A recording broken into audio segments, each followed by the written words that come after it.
What up, what up, what up? Welcome to another episode of New Orleans.Basketball. I am your host, Raphael Rattler, joined by my fellow middle brother, Garrick Jr. What's popping with you, bro? Happy Mardi Gras, happy Ash Wednesday. Knock it all out, man. What's popping with you, bro? Yeah, man, all that, man. It has been quite some time since we got on this here podcast. Hopefully everybody is taking care of themselves because the flu season is real this season. And so hopefully everybody's taking care of themselves. But since we got that out the way, yeah, man, Mardi Gras has come and gone. Listen, I have gone to a lot of places. I travel a lot.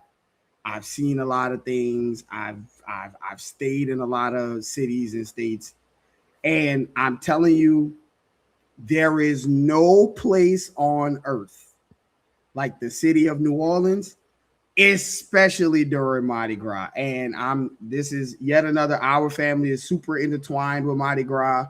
And so that basically takes over our lives for basically the month of whatever month Mardi Gras is in. But yeah, it seemed especially packed this season. But it was such a fun time, man. You got to ride in Bacchus again, and I rode with you in Zulu.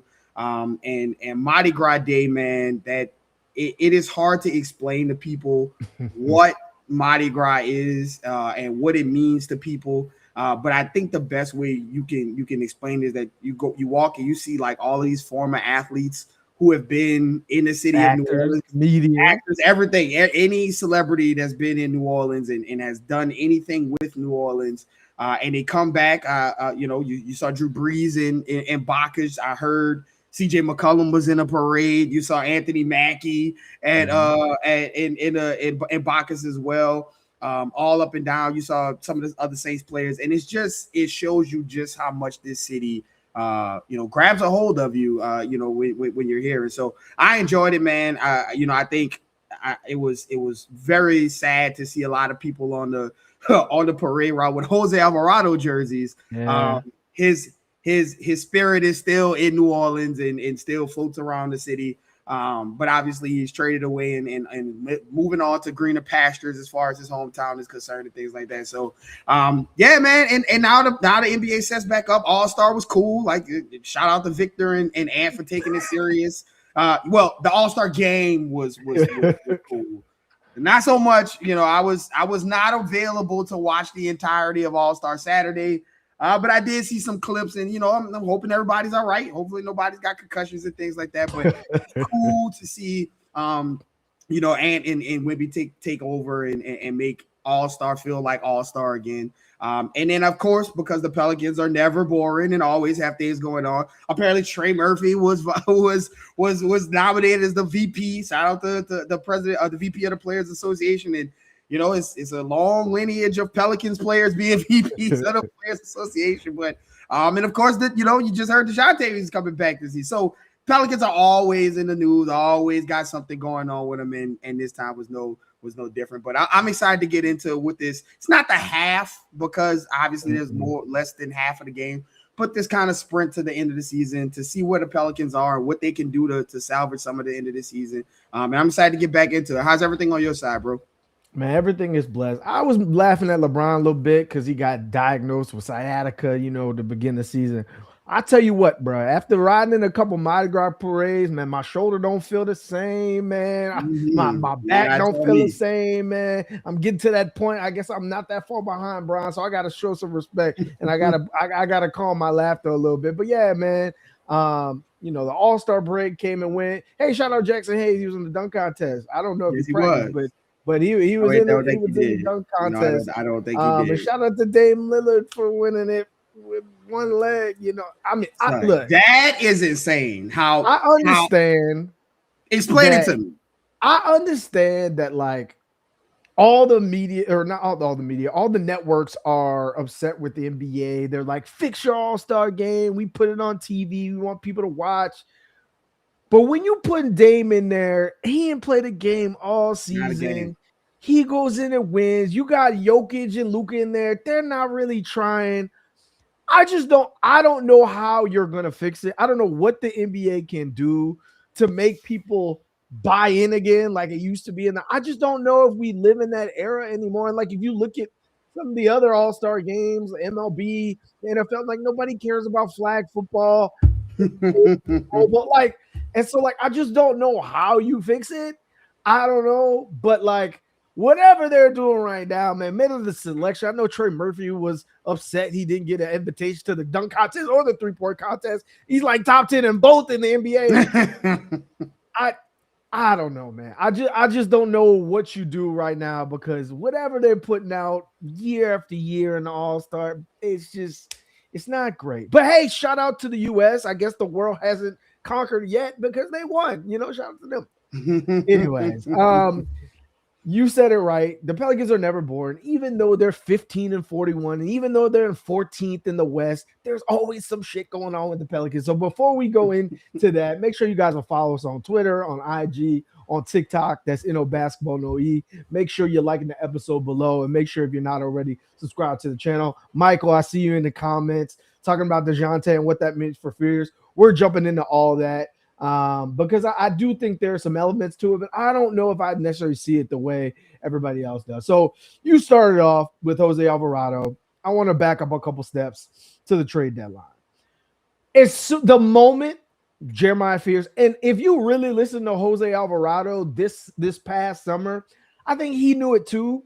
The moment Jeremiah Fears was drafted to the New Orleans Pelicans, the writing was on the wall for Jose Alvarado, just because in a perfect world, which the Pelicans are allergic to, if Dejounte Murray and Jeremiah Fears are healthy, whose minutes is Jose Alvarado taking at that point? Because at that point, he's probably playing the two, right? Right now, the team's not even starting a true point guard at the moment. So, like, that's even more suspect. And I understand the energy, the effort, the spirit that Jose brought, and how it, no matter what the Pelicans wrestled, it was one of those things that could light up an arena.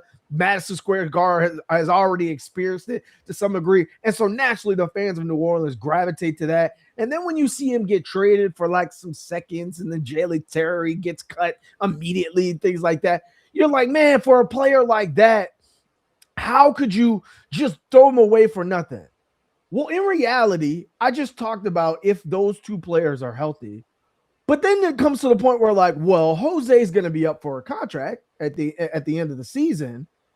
How much money are you giving Jose when the Pelicans are? I understand the record's terrible, but they're not that far away from the luxury tax. So, what money are you giving to Jose where you feel comfortable in the role that he would be playing behind Jeremiah Fears, behind Dejounte Murray? The other part is like, I don't know if Jose wanted that, right? I'm sure he loves New Orleans, and I'm sure he loved the fan base, but he's also stepping his career up, and he's already brought himself from an undrafted player to a real role player, and now on a competing contender in the East. I don't think that he was ever like, yeah, let me play, every now and then when the time occurs at this point in his career. And so I think it was just one of those things that was bound to happen no matter what. The second part of that is, well, if you trade Jose, you didn't get anything back. You didn't do any other moves. Listen, the Pelicans are in 14th place, and they are 12 games away from the 10th spot. They are not going to be in the play-in. They are not going to play playoffs this year. I'm not sure there's a player that you could have traded for. I don't know if you could trade for Anthony Edwards himself that would bring the Pelicans team to a playoffs this season. So trying to correct this season, I just don't think was the right move. And even if, everyone wants to get off Jordan Poole and everyone wants to get off Jordan Hawkins, it takes two to tango. Everybody else can see the flaws in Jordan Hawkins right now. I know it, even when he gets in the game, he is up. He's shooting threes and things like that. You can see his flaws.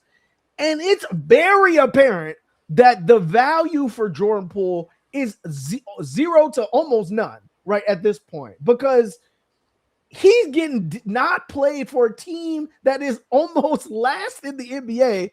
He's the second highest paid player on the team. So I'm sure they were shopping him, but for them to not be able to recoup anything because of the price tag he has this year and then next year as well, I just don't think the value was there. So just because you want someone traded means the other team has to want him as well. And so I just don't think that's there at this point. And so as far as like the lack of moves, I'm actually okay with the Pelicans not doing something drastic just to do something drastic to try to scrape the 10 spot or whatever that may be. What were your feelings on it? Yeah. I pretty much echo everything you say. I think Jose, I think what you got out of Jose, you got a lot of bang for your buck. And I've always joked about the question that, if Jose knew how valuable he was to the Pelicans and how much he would be playing, if he could see into the future and see how much he would be playing in what some of the most critical moments with, if you look to your right, not a lot of guys who you would expect to be on the floor, would he have taken such a small-ish contract to stay in New Orleans, or would he have tried to push the envelope, a little bit more? Because he was very important, to the Pelicans and what they were trying to do through both iterations, the Zion BI iteration and then the Trey Murphy Zion and Dejounte iteration. So I think, you got what you could get, out of the Jose Alvarado. I think you got a lot of squeeze out of that orange. And I think the thing for him, as all accounts, is that he wasn't trying to be traded. But again, to your point, I mean, at media day, when he was talking about Jeremiah Fears, he said, this guy is going to take my job one day. He literally said it out of his mouth. And so he knew it was coming. When you think about the NBA, everybody is, you look at some of these teams, they have guys are 6'4", 6'5", 6'6", 6'7". So if you're going to have a small guard, you probably only want to have one, and you probably want that guy to be young and have some upside versus a guy who exactly what you're going to get from Jose Alvarado from night in to night out. Maybe the offense is, not as potent as it usually is, but you knew what you would get from an energy standpoint and from a defensive standpoint. And so I think the Pelicans did right by Jose by, allowing him to develop and become the player that he is, signing him to that second contract, and then also sending him home to a contender where he can play in front of his family. His first game in Madison Square Garden, there was like 500 Jose Alvarado jerseys in there, and he's able to play and compete. And then when you think about the return, I've said this. I said this a couple of months ago when you could kind of see the writing on the wall for the team. It doesn't make sense to double down on a mistake just because it's a mistake, right? This team, whether you like the pick, loved it, Derek Queen, whatever the case is, you don't have a pick this season, and so. And you're out of any kind of contention to make that pick, anywhere in like the 10, 11 through record anyway. So at that point, you don't need to just double down onto the season and then give away some assets further out or strain your cap books. We've already seen like the Pelicans saying, okay, this is the season we go all in. Let's go ahead and get Jordan Poole. And now we're talking about that trade being a Sadiq Bey trade. And so you don't want to double down on a mistake just because you made a mistake. The pick is what it is. There's no way the Pelicans can do anything about it other than which we'll talk about my goals for the season. There's no way there to fix that situation. And so there was no player, that was going to go, you were going to get, and that was going to come in and fix this team. You hit the offseason. More picks become available to other teams in the offseason as soon as the season ends. People's contracts flip over to next. What might be looking as a negative asset right now, we talk about Jordan Poole, might be looking more as a positive asset for a team, moving forward into the next, looking to clear their books or doing whatever. And so you take your lumps. It is what it is. And you move on to the next season. But I think not making, like you said, not making that crazy move at the trade deadline or not using some assets or some cap space or anything like that moving forward to try to do anything with this season, I don't think that's a smart business move, and I'm glad the Pelicans didn't really look that way. Sure. I mean, the other move that's been talking around, and I guess we could jump into it, was Dejounte Murray. I've said this from the beginning, and I doubled down on my take from Brandon Ingram, even though Toronto went and traded for him, and it worked. Seems like it's working out for them right now.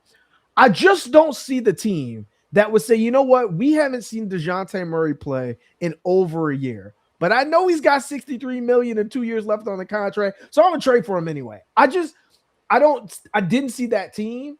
And so now you're going into a situation where it seems as if after a summer of, let's call it tumultuous as much as you will, Dejounte Murray goes on the podcast and say, I, requested a trade and I wanted to get out. I didn't like the way things went with New Orleans. Then he's away from the team the entire season up to this point. And then you see rumors about him being willing to go somewhere else.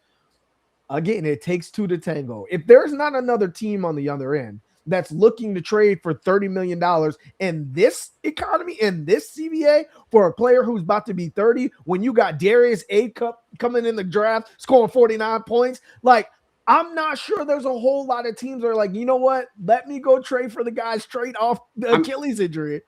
I mean, Raph, you look at the trade market and what was the market for some of these players. Look what Trae Young, who averages 20 and 10 and leads the league in assists every year and is a pick and roll, is an offense unto himself.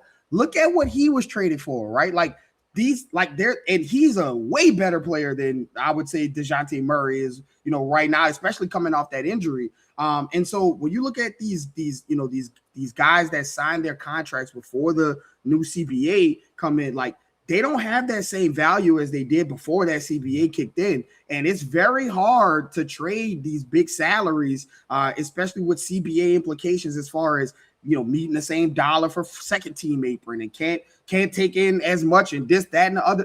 There's just a lot of things that go on into that trade. And so when you look at a Dejounte Murray who, doesn't have, any of the accolades that some of these other, players who were available and they didn't get traded. And then he's coming off of an injury that no one has seen or heard from him other than, a few Instagram pictures here and videos there. There just wasn't a market for guys like that right now. You're seeing like guys like Ja Morant not being able to be traded, even though the Grizzlies were basically begging for people to come trade for him. And I would say that people would probably take a flyer on what Ja Morant can bring to you because he's younger and we have seen a superstar ceiling versus a Dejounte Murray coming off of an injury, and Ja couldn't even get moved. So there was just no market for a Dejounte Murray coming off of an ACL injury, of an Achilles injury. And I think that is why we're going to get into what his plan and what the Pelicans plan and how they both can be pushing towards the same goal at this point in time can do moving forward. Yeah, I think it's very interesting. I think for all parties involved, the only way that people have options, whether it's the Pelicans organization, whether it's Dejounte Murray, whether it's both, is if Dejounte Murray comes back on the court, Dejounte Murray looks good. That's the only way there's an out here, whether there needs to be or not. I'm sure the Pelicans look at their roster and they look at Jeremiah Fears. I see it in the comments from Michael. Does Dejounte coming back, tamper Jeremiah Fears' development? Jeremiah Fears already wasn't closing games. Jose was closing games. Literally, the Pelicans were looking for anyone else because I reiterate, Jeremiah Fears is 19 years old in the NBA, trying to learn the game on the fly in his rookie season. He already wasn't playing 35 minutes a game. And so now in a situation, you're looking at Dejounte Murray like, look, next year, he'll be 20 years old. So it's not like he has figured the game out at that point either.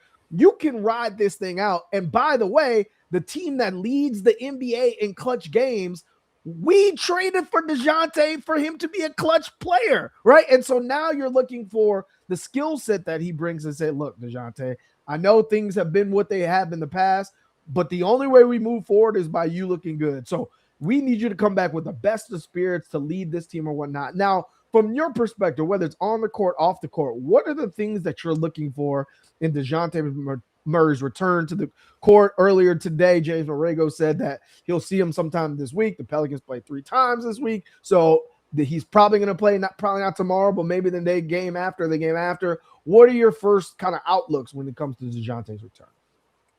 Well, the first thing I want to see the professionalism. Dejounte Murray, whatever he has, baggage he has, off the court or on the court in the lock, whatever the case is, he's always carried himself as a professional as far as being on the floor in the basketball game, right? You talk about his introductory press conference talking about, these are guys that I need to get them rallied together and get these guys on the floor. And he was pointing directly to Zion, talking to Zion directly about what he expects out of him and how he's going to hold him accountable. I need to see the professionalism. Like you said, you've talked about this tumultuous kind of standing between Dejounte and the Pelicans. And listen, everybody has to be pulling on the same way for this to work out for both parties, right? Like if the Pelicans, I'm sure the Pelicans would like to have Dejounte around and keep him around and have him as a guy that can kind of put his wing around around Jeremiah Fears and mentor him and the things that he needs to do to become a professional, a good professional night in and night out.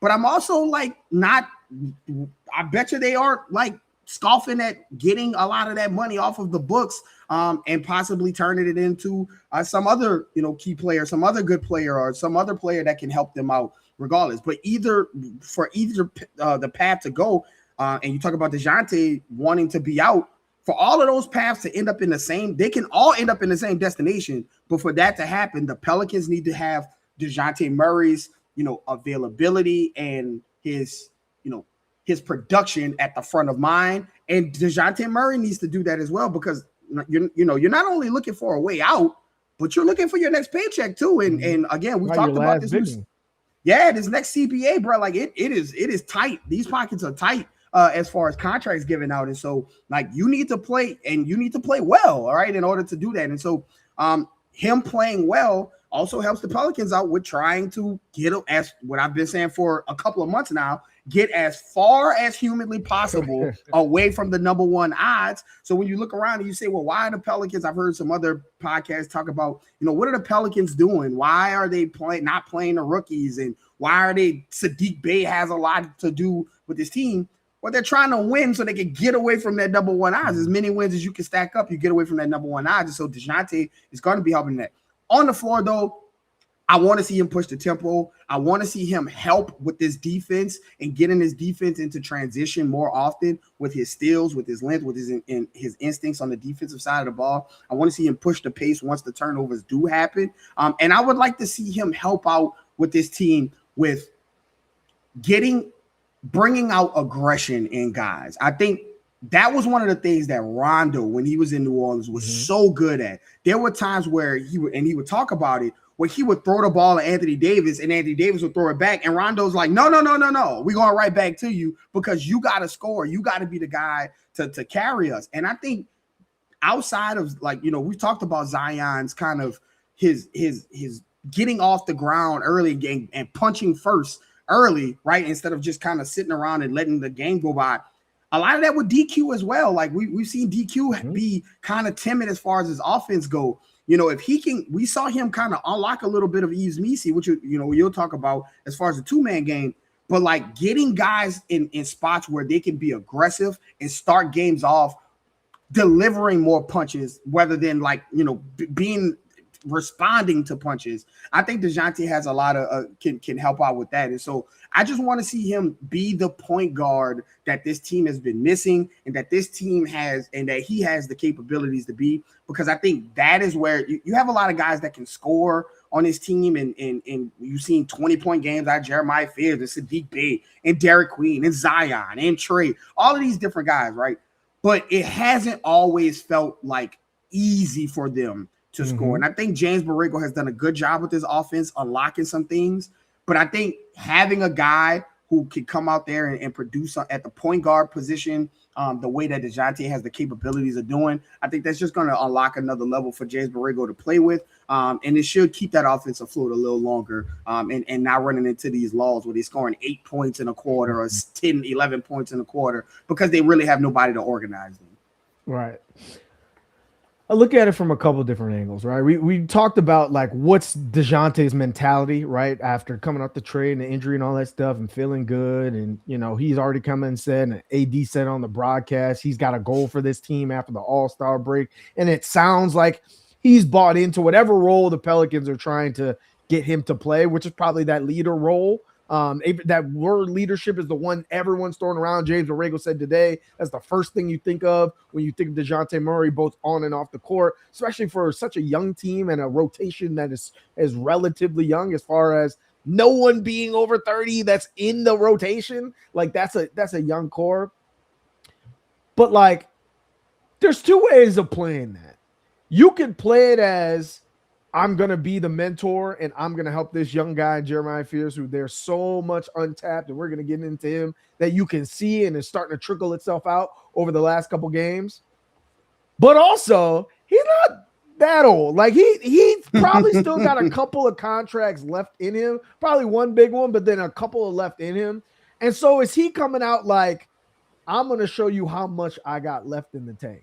And to be honest with you, I think if they both happen, that's a good thing for the Pelicans. If you are in the Pelicans and you get to a point where you can't take Dejounte Murray off the court in the clutch, you can't take him off the court, period. He shows you he's healthy. He can play 30 minutes a night. You've got teams that are interested in trading for him.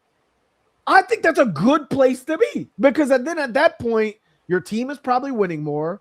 Jeremiah Fears doesn't have the weight of the world on him to be able to be the only one that can push the pace, the only one that can speed the game up, the only one that can play with frenetic energy. And like I just said, he's only going to be 20 next year. And guess what? 21 the year after. Like 21-year-olds aren't winning the NBA championship, right? Like there are things you have to go through. And to have a player who's 29 and 30 and 31 along the ride, like think about like a Mike Conley in Minnesota. Obviously, he gets released this year, goes back. But like think about Ant's development years where Mike Conley had a lot left, even as an older point guard.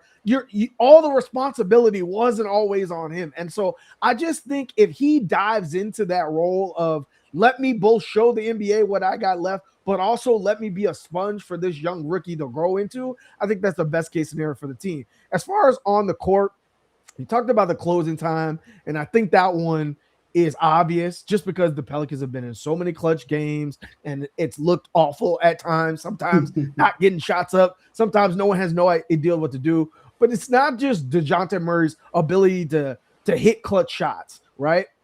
It's his ability to organize in the clutch. You're giving the ball to Trey, you're giving the ball to Zion, and sometimes you got him in two-man games, sometimes you're giving to Sadiq on the block.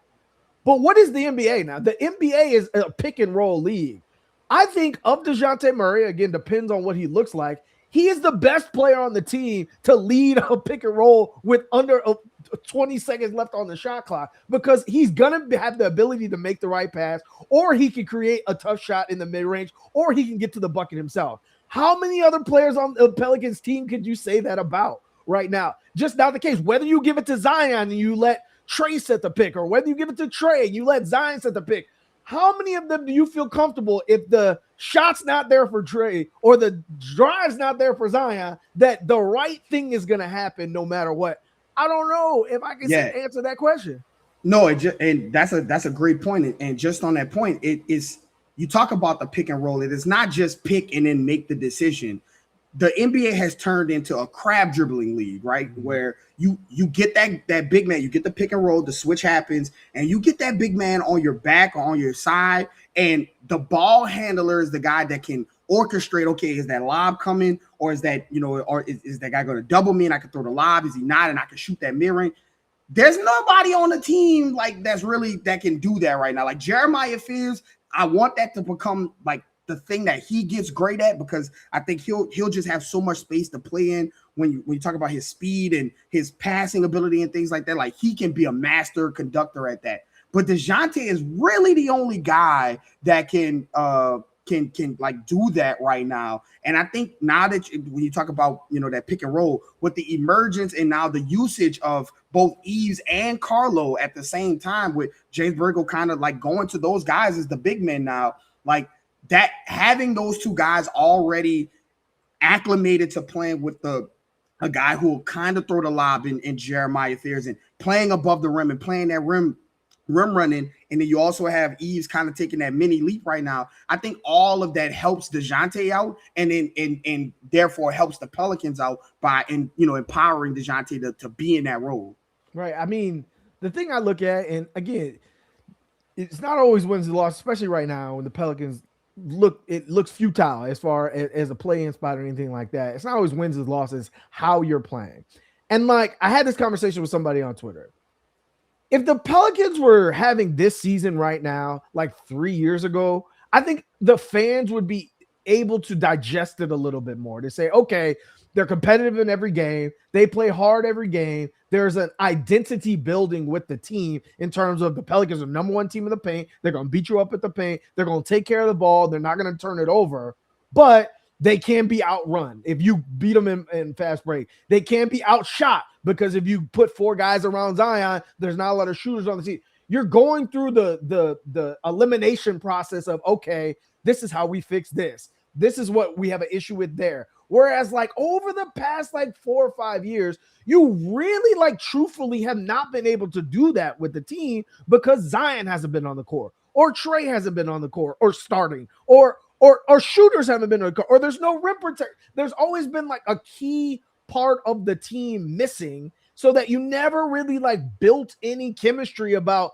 oh, this is who we are as a team, and these are the pieces around it that we need to continue to flex. Yes, Jeremiah Fears is brand new. Yes, Derek Queen is brand new. But like everybody else is pretty much gone. Like all the other rotation players have pretty much changed. CJ McCollum and Brandon Ingram. And so now you're going through growing pains that I don't think that is an excuse. Like I said, I'm never going to tell someone how to feel. So like as a Pelicans fan, you should be frustrated. Like you had Zion, you got Trey Murphy and blah, blah, blah. Like you should be frustrated that you don't have more wins. You don't have more success. But like at the same time, like to your point, there's still a season next season and the season after that and that. So like if you just throw your hands in there and say, blow it up, well, guess what blowing up leads to? More bad seasons in a row. And so at some point you have to put some things together to say, okay, this is what we're building. This is what we're doing around this. Whether Zion is on the team long-term or not, or any other piece on long-term a lot, when you don't have Herb Jones, your best defensive player, the whole team looks like they're lost. The Pelicans are like a puzzle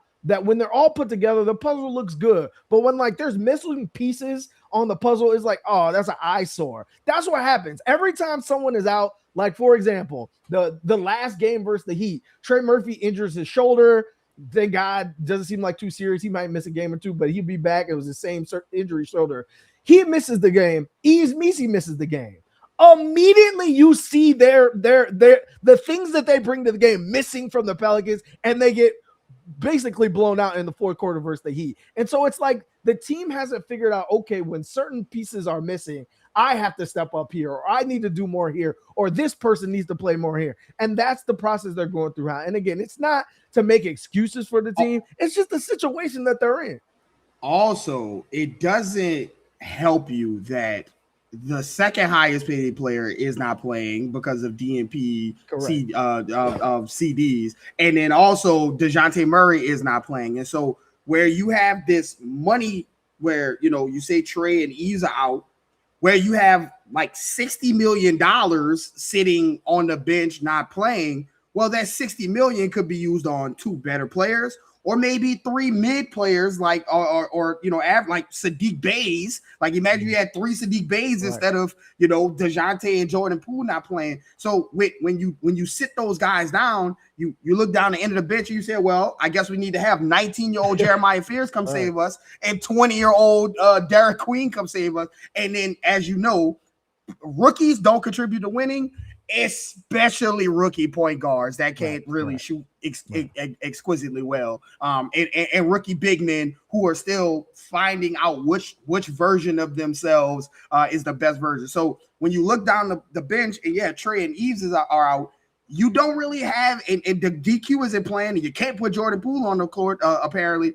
This is what happens. You get other guys on the floor that like should not be playing these extended minutes, shouldn't be closing in high intensity games, which the Heat brought the intensity in that fourth quarter, and you end up getting blown out. Right. I mean, and this is the kicks part of this, because like we've talked about before, the end of the season, I mean, teams are already tanking. Like Utah was just like, haha, we got something for y'all. Like teams are already tanking. The Pelicans have no interest in taking because it does not hurt them to take. So they're probably going to win a lot more games over these 26 games that they won before the rest of the All-Star break. They're probably going to win some games and people are going to say, oh, it doesn't matter. It's the end of the season. Oh, it doesn't matter. You're playing versus tanking teams. But like, here's the I guess the crutch part of this. Where did the front office come from? They came from Detroit. What is Detroit looking like right now? And what did Detroit do 2 seasons ago when they lost like the most games in a row? They didn't do anything. They kind of sat on what they had, grew it, and added piece here, piece there, when everyone's like, oh my God, they're the laughing stock of the league. So what do you think they're going to do when put in the situation very similar in a Pelican situation where you're essentially rebuilding the team from the ground up? Probably not make a whole lot of drastic moves in terms of trading some of your core rotational players. And so the other part of this is you just talk about Jordan Poole and Dejounte barely contribute to the team this season. There are 2 all-stars on this roster, Zion Williamson and Dejounte Murray. Your margin for error, and James Borrego talks about this a lot, is so much smaller when you don't have all-stars on the court that make everyone better. So when you talk about Dejounte Murray's return, it's not just his ability to be clutch. It's not just his ability to do the yo-yo in the pick and roll, find the pocket pass, find the lob pass, which the Pelicans had 1 million of those in one game. And outside of that, have been inept at throwing the lob pass to the big man. It's his ability to both get those big men easy buckets, but also shooters easy shots. Zion easy shots. Derek Queen is not the only person that can pass to Trey Murphy and get Trey Murphy open. There are other people too, like a Dejounte Murray. So like when he's brought to the court, it's not just the holes that he plugs in his game offensively. You talk about defensively. There was a 3-year span where Herb Jones and Dejounte Murray led the league in steals. What have we talked about for this team? In order for them to be good, they need to get out in transition with deflections and steals and scores. So it's not just that his skill set complements their gaps. It's that all those pieces put together make everyone else better along the way. I'm hoping to that point, I'm hoping that as bad as the Pelicans looked when they didn't on defense, when they didn't have Herb Jones, hopefully adding a secondary Herb Jones on the defensive side of the ball and Dejounte Murray as far as turnovers and getting into steals and things. I think Herb is still one of the better perimeter defenders, even though he's been taking some lips this season, but he's also been hurt. But hopefully adding a guy like that, like Dejounte on the defensive side of the ball, will bring their defense up to another level. Because again, we saw when you took Herb out and it was nobody else there, it was bad defense. I mean, it still is not great defense when Herbert got there, but it was bad without Herb out there, quarterback and the defensive side of the ball. And hopefully adding an extra guy onto the to the floor will do that. I think it is going to be interesting to see what happens with Saddiq Bey in this situation, because again, you went this whole season, not starting. Not this whole season, but recently not starting a point guard. And I think I don't know what the plan is going to be for Dejounte. I would venture to say at some point he's going to probably be in the starting lineup.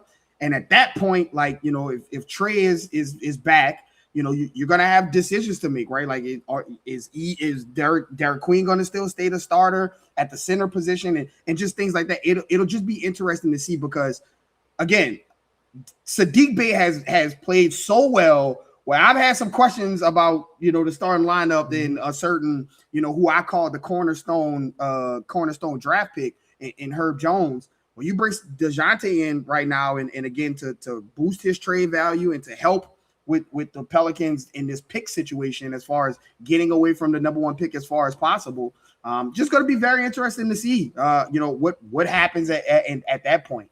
Right. I think, again, a big element of all this is he can score his own bucket. That's what's plaguing this team a lot. When teams just put all 15 players on Zion and all eyes are on Zion, what do you do then? And Dejounte Murray is not a player you just leave alone, right? Whether he's on the 3-point line, whether he's in a dunker spot, whether he's in the mid-range, you're not leaving Dejounte Murray. I call him a proactive player instead of a reactive player. That's what a lot of reactive. Right, and so when you have a player like that, when Zion sits down or Trey sits down, or God forbid Zion, Trey, and DQ are all on the bench, when you have a Dejounte Murray, it's not just another guy who can score, because Jeremiah Fears is really coming around and starting to figure out his spots on the basketball floor, especially on the offensive side, but particularly just with his speed in general. It's also that Now we may have a different offense. Maybe we're not throwing the ball to Zion and clearing out. Now we're running the pick and roll because we have a true point guard and we have either a Carlo or we have an Ease or we have a Derek Queen or whatever that may be. That's the other part about this. I think that he could also make Derek Queen better. And so, like, there's just so many elements where I see his skill sets translating, but I think the attitude is the big piece that I'm looking for. Does he have the right one going into this? And then by all accounts, it seems that way. Like, it doesn't seem like there's an animosity between him and his teammates, which you've seen in other places where players have asked for trades. It doesn't seem like that exists here. And so I'm just really interested to see how that piece of things plays out. Now, we talk about Zion.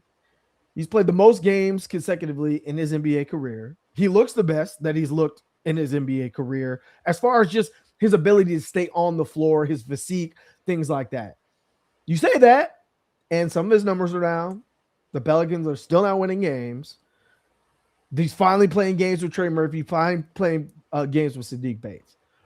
What are your thoughts on that situation? Like, you finally got a season where it feels as if Zion's being professional and the results aren't there.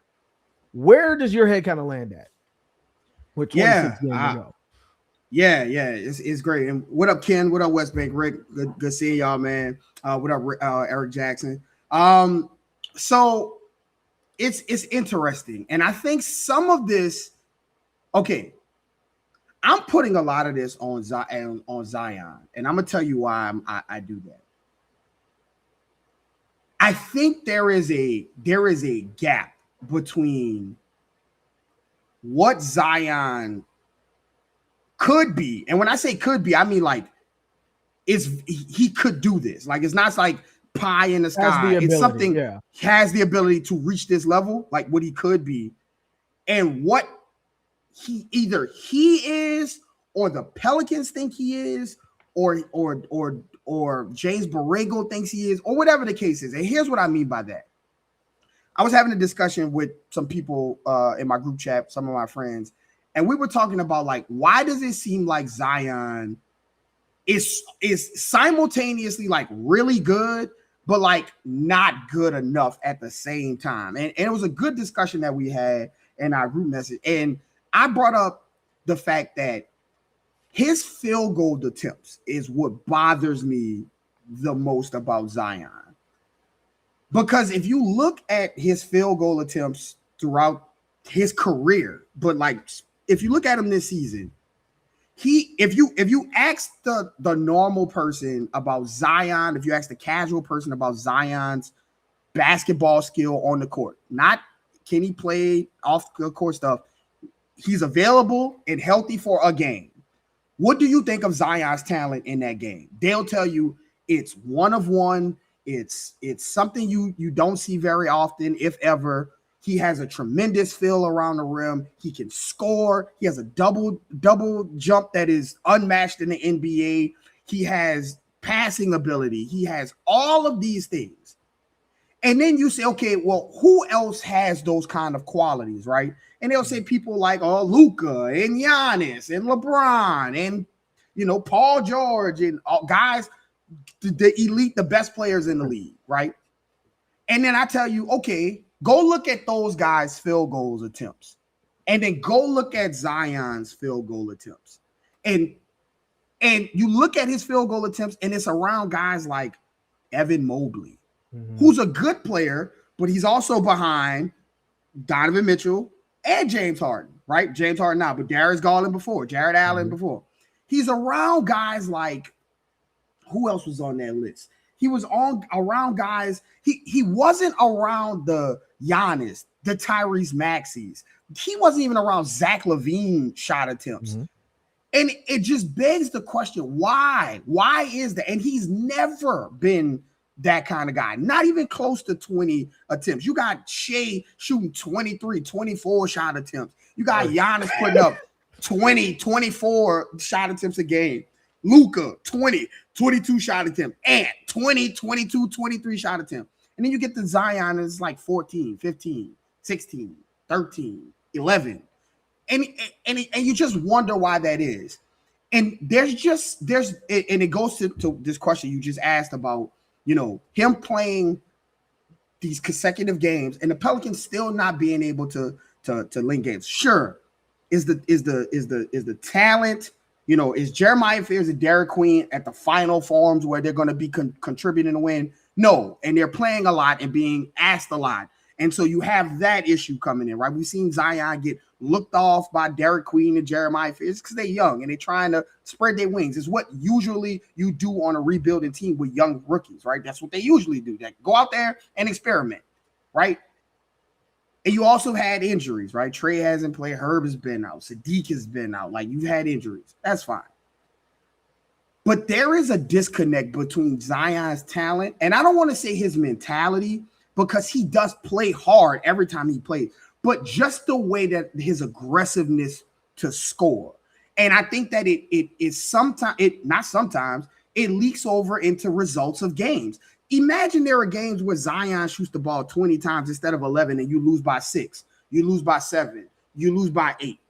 And I just think that I think about all of these other dominant players, and I think about, like, what if there were 2 or 3 possessions where Luka didn't shoot the ball or didn't touch the ball, or if Giannis didn't touch the ball for 2-3 seconds and things like that. That to me, that's a Zion issue, because Zion should be a lot more demonstrative and a lot more dominant in asking for the ball and getting the ball and things. There should not be times where Jose Alvarado took 5 more shots than Zion in a game. It just should not be that. And so I think part of it, of why, to me, that Zion playing has not led to the success that you would think with Zion when those guys played. If he played more, if you ask me, Zion played 40 out of the 56, 60 games they played. I would say that the Pelicans probably are doing well, and they're not. And I think part of that is Zion's, he doesn't push his aggressiveness the way he should early and often throughout games. We've called for him to do it early and to continue to do it throughout the games. And you look and he ends up with 14 shots and 15 shots. And it's just, can you get that to 20? That was my burning desire for Zion in our preseason show, was for Zion to try to lead this team in shot attempts. Not going to even be close. Don't worry about it. So I think that that's a big part of it. And I also think, like, this team is now, I think that they find, as Brandon Ingram is a phenomenal player. He has shown he's an all-star this year. He has got Toronto at a place where they, not usually are. But I think if you are talking about, and still Zion is here, and so he will be the fulcrum of the team. When you talk about a Zion-led team, and that's what this team is, Trey is a better co-star to Zion than Brandon Ingram. And I think now you're starting to see them figure some things out, which you talked about earlier. And it's taken a while. And, everybody wishes it could have happened last year, the year before. I wish it could have happened the year before, but it didn't. Our injuries happen, things. And so I think, to your point, a lot of this is just natural growing progression. You can't see it because of the trade that they made and things like that. But I've always talked about this. The NBA has 3 types of teams. You have young teams who are letting their players do whatever and experiment so that maybe 2 to 3 years from now, they'll reap those benefits. You have, teams who think they can be competitive, but aren't the elite. And so they have, like, guys who are, across different age groups and can contribute, but maybe they aren't the best team in the league, right? And then you have the elite contenders, right? And those are the locked in, chemistry's there, the talent is there, everything is there. The Pelicans have elements of all 3 of the teams, and that's not a good thing to have. You don't want to have the elements of you have your rookies trying to spread their wings. You have 25, 26, 27-year-olders who are, like, trying to figure themselves out and trying to see if they can move to the next level. And then you have guys on the team that you would suggest are stars, right? You have Zion, you have Trey. Why aren't these guys driving championship wins? So you have elements of 3 teams. And I think Zion is just in the middle of that, trying to do a lot of different things. And his team is going through growing pains of a young team. And I think whether he plays or not, you look across this roster, and when you're relying on Jeremiah Fields, you're relying on Derek Queen. It doesn't matter if Zion is out there playing night in and night out, because he's not going to play every minute of every game. And so you have Zion, and he comes in and he does well. The lead, gets the lead up to 8. He sits down for a couple of minutes. The rookies have brain farts. Some of the other players who were playing earlier that not playing now do things that cause the lead to go away, and then you lose the game, and then it looks like, oh, okay, well, Zion did, a team lost again. So I think it's a mixture of all of those things. But for my money, I think Zion needs to really take a look at himself and decide, like, do you want to be on the level of Shea and Ant and Giannis and those guys? Because the talent is there, but you have to be aggressive and get that talent. Ant don't give a damn who is on the floor. It's going up. And guess what? Next time, if I miss this bitch, it's going up again the next time. And it just feels like there's an element of that missing from Zion. I'm not going to go on a Tim Legler rant. First of all, I agree with you. I'm not going to go on a Tim Legler rant. But here's what I'll say. I remember, it might be the first or second time that Zion played against Giannis. And they asked Zion, what do you like about Giannis the most? What is the thing that stands out? Because I don't like the argument that's like, well, now he's guarding guards more, so he's not as close to the basket, so he can't get as much rebounds. Or, well, he used a lot of energy just bowling through guys over and over and over. You know why I don't take that argument? Because Shaq played in this league, because Giannis currently plays in this league. And neither one of them are shooting fadeaway threes. So the thing that he said that he loved the most about Giannis was his motor. I think Zion's motor's been missing. I noticed the James Borrego. We talked about the last couple games. He's challenged Zion. You should be close to double-digit rebounds every single game. But for me, it's not just rebounds. I'm gonna refer to a college game yesterday. Darius Acuff went to my alumni, Arkansas. Of course, they lost the most Arkansas way ever. He was in a boot prior to the game. And the coach was like, are you going to play? He was like, of course I'm going to play. Then he played every single minute of the game up until the point where Arkansas had so many players fouled out, they had to get guys that weren't on scholarship in the game in double overtime. But guess what? He never came out the game. Here's my issue with Zion. There are moments and there are games where he revs it up. And he knows that's the other versus Anthony, versus some of those guys that are in that tier, right? Or when he's hunting Victor Wembanyama. Correct. When there are game and situation where he hunts it. But when you talk about field goal attempts and you talk about the urgency to score, it's the same thing I tell my 7-year-old son. If your team is not passing you the ball, you go get the damn ball. You know how you go get the ball? You go get it on the rebounds. You go fight for it and then the defensive passing lane. You go find a way to the ball. All those guys you just named, whether it's Giannis, whether it's SGA, whether it's Jokic, they are always around the ball. Whether it's on defense, whether it's on offense, whether it's the tip-off, whether they're sitting on the bench, they find their way around the ball. Luka finds his way. He don't play no defense at all. Finds his way around the ball. Always touching the ball. I do think there's a little element of this where the team hasn't played with Zion. So Trey's like, well, I'm not going to rely on you. You haven't been available for most of my career. I'm going to find my way to get it up anyway, right? Sadiq Bey, I'm just now new to the team. I'm going to get it up. I'm scoring 20 a night, whatever it may be. This team hasn't played around, well, Zion's our best player. We're going to consistently give the ball to Zion. I heard it said out a couple of times from the coaches at halftime. We're finally giving Zion the ball and things like that. Part of that is we don't know how to play around him because he hasn't been here, right? So part of it is that. The other part of it is, what have we talked about Zion for so long? Sometimes he's unselfish to a fault. So himself is probably also thinking, I haven't been here. I can't demand the ball. These guys have been going through all this without me. I can't be mad at them for not passing the ball over and over and over. But at some point, that switch either has to flip, or that flip is no longer there or available, where you say, I'm the best player on the court, no matter what color jersey we're wearing. Get me the ball, or I'm going to go get the ball. And so for me, that's the element that he's been available and things like that. But that's the element of consistency. Every game, you know what you're getting out of Giannis. Every game he's hunting the board. Every game he is relentless. You is not stopping. Every game he is calling for the ball. Every single game.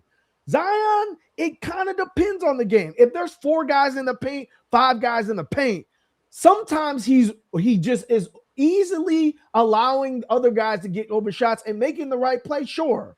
But there's other times where the middy's available and he doesn't go to it until he absolutely has to, versus I see how they're playing me in the first quarter. I'm going to shoot this midi over and over and over until they adjust to it, and then I'm going to go back to the rim.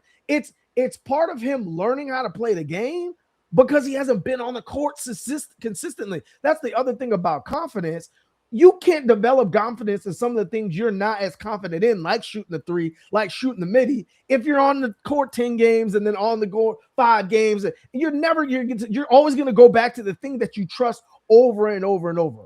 Well, now I think you're seeing, in order for the Pelicans team to be successful, he's got to drive the wagon every night, right? Whether it's defensively, whether it's rebounding, whether it's offensive, every night in order to give them a chance. And so I think that while the Pelicans are accumulating talent and doing other things, he needs to figure out what's the next step for me. Like we keep talking about Zion's availability versus the growth in his game and the growth in the things that he struggled with and things like that. That the availability part seems to be figuring it itself out to agree. And that's why I said what I said. If the Pelicans were going through this 3 years ago, maybe people feel a little bit different. But now that they're going through like normal growing pains from a superstar and from a team, it just feels like, what is taking you so long?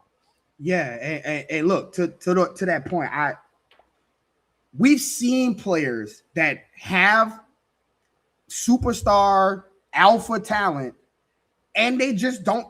Anthony Davis is the perfect example. Anthony Davis should have been the best player in the league for like 10 years straight before like Giannis got there and all of that. Like he should have been. He had every tool in the book to be the best player in the league. But if you just don't have that thing, right?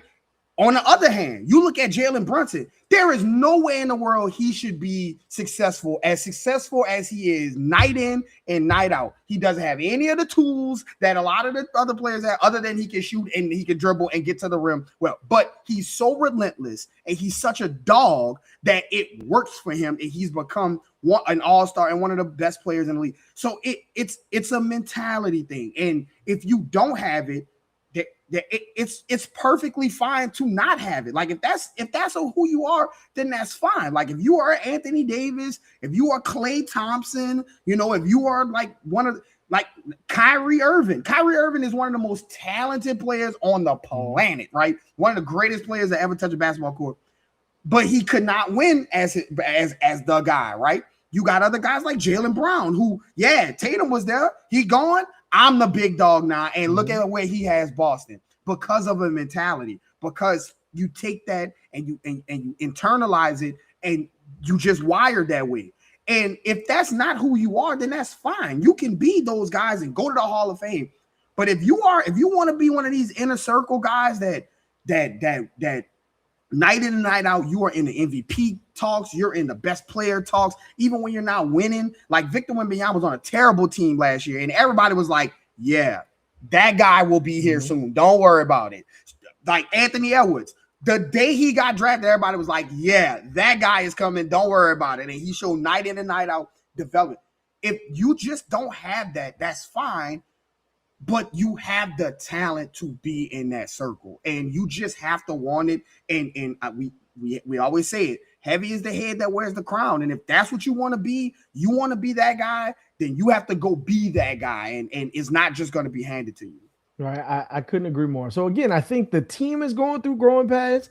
I think Zion is going through growing pains. He's finally available, fine on the court, and now he's figuring out what's that next element to my game. And so it's a frustrating thing. Nobody wants to say it. Nobody wants to talk about it. But that's just the situation there. There is no – I see somebody in the comments.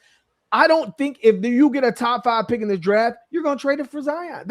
And so, like, are you going to trade Zion for the 12th pick? Probably not. And so you're kind of stuck in the situation where everyone's growing. The difference is now you have a Jeremiah Pierce, and now you have a Derek Queen. So when next year rolls around and those guys are a step up, you have more options, right? More options of potential stars. So let's talk about them.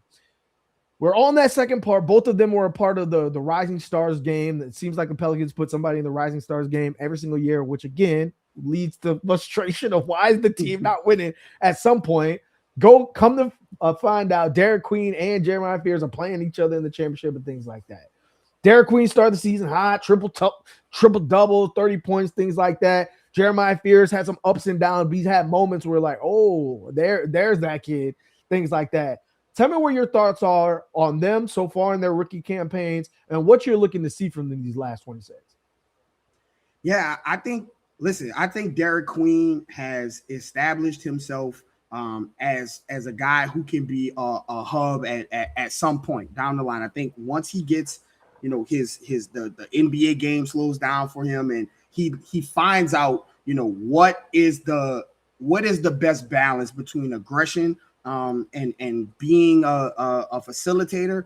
I think, again, I've always said that the triple threat option only works when scoring is part of the triple threat, right? Like if you're just going to stand at the 3-point line and just pass the whole game, then nobody's going to be scared of that for too much longer. And scouting will get on that. You have to be aggressive the same way we just talked about Zion. Like Derek Queen has to get some of that too. I also think that he has shown, and it is screaming very loud, that he is not a center, at least right now. I'd say that in the first couple of games that you could see it. Like you could see that he's learning how to play. He didn't play center in college. And so you're trying to figure a guy out, figure the center position out as a rookie, where there's some of the best ball handlers, some of the best centers, and defensively he has struggled. And I think it has kind of hurt him, his rebounding numbers as well. I think you putting him out there where he can be the four and bully those small ball fours and guys like that. I think that empowers him more and it gets him going. He has games in and out where he'll have big games against Simmons. You saw what he did to Jokic. You saw what he did to Daniel Gafford. But I think at his core, we talk about boiling players down. You see him as more of a, not this type of playing style, obviously, but Naz Reid, where he's a 4 going backwards more than a 4 going forward, going upwards as far as concerned. Because his skill set, he's very similar to Zion, where just because you see his body, you think that he should be a big man, but you put him on the floor and it's like, oh, this guy's a wing or a guard or whatever the case is. And so he has a lot of that. Jeremiah Fears, another guy, I think he's had his lumps, but I think his confidence, and I think he's starting to figure out the game that he can play to be most effective. I think his finishing is going to get better as he gets bigger, as he gets older, and stop looking. They're not calling those fouls. So stop trying to sell it in the air. It hurts when you sell it in the air. Just go up for the layup, play through the contact and score. He talked about it on a podcast during the NBA All-Star game. And they asked him about, what's difficult about being in the NBA. And he specifically mentioned playing the point guard position. Mm-hmm. And I think that you've seen that play out in his tenure with the Pelicans so far. What he did in Oklahoma was drag that team with it on his back. And anything he did was a positive for the team. You're taking all the shots. We need you to take all the shots. You're passing the ball late and out of passes because you're so talented and none of these other guys are going to the NBA. We need you to do that because you need to create. And I think now that you get to the NBA, there has to be you have to be able to process the next move, right? I heard Anthony Edwards, somebody asked him at the All-Star presser about what it is, what are you doing when you're attacking the guy, right? And Anthony Edwards had a brilliant answer. He knows basketball. He says, I'm not looking at the guy in front of me. I'm looking at the guy behind me, behind the guy. And what that guy is doing is he cleansing himself with a 3-second violation. I think that is processing, and is a phenomenal player. He's not the greatest shooter of all time. He's gotten himself to a good shooter, but he's not the greatest shooter of all time. But his processing skill is on display every time he's on the floor. And I think that's what Jeremiah gets. Ant could probably explosively get around people night in and night out. but he's learning. Okay, I can stop here and take the mid range because I know I'm good here. Now I can get past this guy and get to the rim and things. Of course, Ant is a physical specimen and Jeremiah Fears is not. But I think that there is still, that is where his growth and development. And he's 19. Anybody who has the word teen in their age and is not going to be great, not going to drive, scoring and drive winning, especially at the point guard position. But I think both of those guys have been put in a position where it's a little, again, we always talk about the uniqueness of the Pelicans, a unique and somewhat unfair position. I think both of the guys have been asked that, but they've done the best they can with it. And I think there's a lot to like going forward. And I think both of those guys have the drive that we talk about that you have to kind of have, right? Like you either have it or you don't. It's not something that you can learn. It's not something that you can pick up. It's something that once you get to the NBA, you either have it or you don't. There is no development, that it factor, that competitiveness. And I think both of those guys have it. And once this team kind of settles into themselves, okay, we get into this offseason, whether you keep Borrego or you move on from Borrego, but whoever it is in there will know, and you'll know what your position is moving forward. Dejounte will either be here or he won't at some point when the season starts next season. Jordan Poole the same way. I think those guys have established themselves as rotation players when you talk about Derek Queen and Jeremiah Fears. And I think that they have done the best that they can do in this situation. Here, and again, I don't mean to exclude Micah Peavy. This is the thing that I've uncovered and seen so far. Each one of the rookies, including Micah Peavy, is elite at something. This league is quickly becoming a young league. It's quickly becoming a league where you need to be good at everything. Basically, if you can't play defense, you can't be on the score. If you can't shoot, you can't be on the floor. Like at this stage of basketball, where basketball has now transcended to, and all these kids that are coming up, you've got to be good everywhere. You may not be great or elite at everything, but you need to have something. What do we talk about small guards? If you're going to be small, you need to be elite at something. I look at Micah Peavy, and I think that's a kid who can play defense in the league day one. That's an elite level defender at some. We saw the same thing with Dyson Daniels. It's an elite level defender as a rookie, and that's typically something that takes a while for players to develop to be able to defend. So you can do that. Now the question for Michael will be the same as all these other defenders. Does the shot ever come along? The same way you say that the other two are wired a certain way, I think Micah Peavy is wired a certain way as well. Absolutely. Like you look at his college career, he was resilient. He went to multiple stops in order to prove his game, and that's what ended up making him to the league. And then he found out this is the role for me. And so I think that's a player that's going to continue to grow. I don't know if he's ever going to shoot the cover off the ball, but I think he'll get to a point where it's acceptable, where he's hitting 1 out of 2 or whatever it may be, close to 40%, but just because of how he's wired. You talk about Jeremiah Fears. I think the thing that's coming out with him, obviously his speed is the thing that pops off the page. It's the thing you saw in 2K. He was ranked one of the top 5 fastest player with the ball before the season started. And you were like, oh yeah, they were right. Like he is starting to figure out how to weaponize his speed like a De'Aaron Fox. And the difference with him is you're seeing it more on the defensive end now. Now he's scrapping. He's being that annoying 19-year-old, always around the ball and able to get right back to his man because he's so damn fast. That's when you understand these are the gifts that God blessed me with, but what are all the ways I can use it, right? On the offensive side of the ball, at the beginning of the season, he's just running toward the rim, and he's like, oh, wait, there's 7'4" guys. Oh, wait, there's Victor Wembanyama. My ball is going to the ninth row. Like, and now he's starting to say, okay, well, I don't have to go 100 miles per hour all the time, but if I go on the drive and I slow down, well, those guys aren't as fast as me. So either I'm going to get the contact or he's going to have to slow up, and then I speed right back up again. You're starting to see the wheels kind of turn for him and then figure that out. He's starting to make some passes, like some cross-court corner passes, where to your point, he's drawing the defense in, but he's looking for that guy to react from the corner or from the post to either come block him or not and making that pass. And so again, he's 19, and I expect the game to continue to slow down for him. But the fact that his elite level of speed is starting to manifest itself in different ways already in season 1, that's great. That's what I'm looking for the last 26 years. Pick up where you left off before the break and continue to grow. It's not, to me, it's not about the points. I think it's either going to be Concanip or a Coop at this point. Like, I don't think anybody else winning rookie. So at this point, it's how do you go into the offseason saying, okay, I'm confident in this. Now let me grow to this and to this and this. I think that's the next step for him. As far as Derek Queen goes, look, he was the player I wanted the Pelicans to draft in the first place. And because I thought he had an elite playmaking skill at a body size that you just don't see very often.